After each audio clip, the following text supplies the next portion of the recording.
जमात इस्लामी पाकिस्तान के अमीर सेनेटर सिराजुल हक ने कराची में जामा बिनौरिया अल आलमिया के रईस और शेखुल हदीस मुफ्ती मोहम्मद नईम की वफ़ात पर उनके साहबजादों से मुलाकात की और ताज़ियत का इजहार किया है।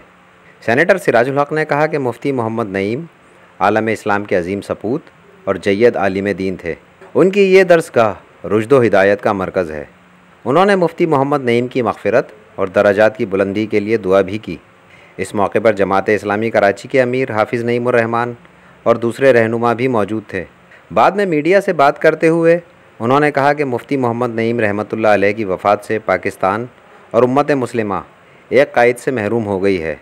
मुफ्ती मोहम्मद नईम ने उम्मत को जोड़ने और इस्लामी निज़ाम के क़याम के लिए काम किया। मुफ्ती मोहम्मद नईम रहमतुल्लाह अलैह की वफ़ात पर उनके कायम करदा आज़िम-ई-शान दरसगाह जो न सिर्फ पाकिस्तान के लिए बल्कि पूरे आलम इस्लाम के लिए रुश्द और हिदायत का एक मरकज़ है, इसमें हम खड़े हैं। पाकिस्तान एक ऐसे दीनी और मज़हबी कायद से महरूम हो गया जिसकी इस वक्त बतौर ख़ास हमारे मुल्क को भी और पूरी उम्मत को ज़रूरत थी।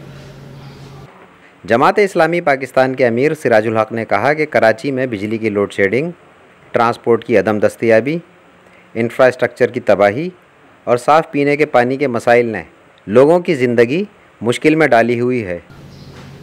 जून है और जुलाई दाखिल नहीं हुआ है, लेकिन मैं कल से देख रहा हूँ कि शदीद लोड शेडिंग शुरू हुआ है।